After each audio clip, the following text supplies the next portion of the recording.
आज तुम्हाला लढावं लागेल स्वतःसाठी. स्वतःला विचारा, का लढतोय?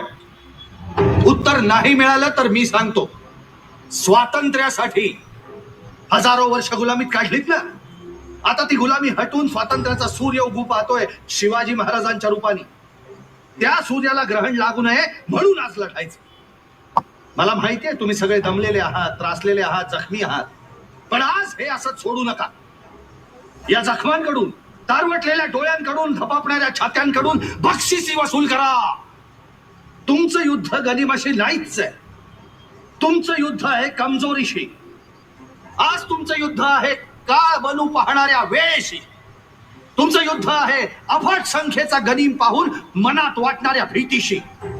तुम्हाला वाटेल आज कसे जिंकणार होत आपण, तेव्हा फक्त राजांना आठवा.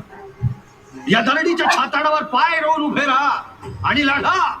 घामाच्या शेवटच्या थेंबापर्यंत आणि रक्ताच्या शेवटच्या बिंदूपर्यंत लढा. मी तुम्हाला वचन देतो, आज जर राजांना वाचवलं तर या घोडखिंडीच्या दगडावरती तुमची नावं कायमची कोरली जातील आणि तुम्हाला तुमचा हक्क हक्काने मागता येईल. त्या हक्काचं नाव आहे स्वराज्य. बोला हर हर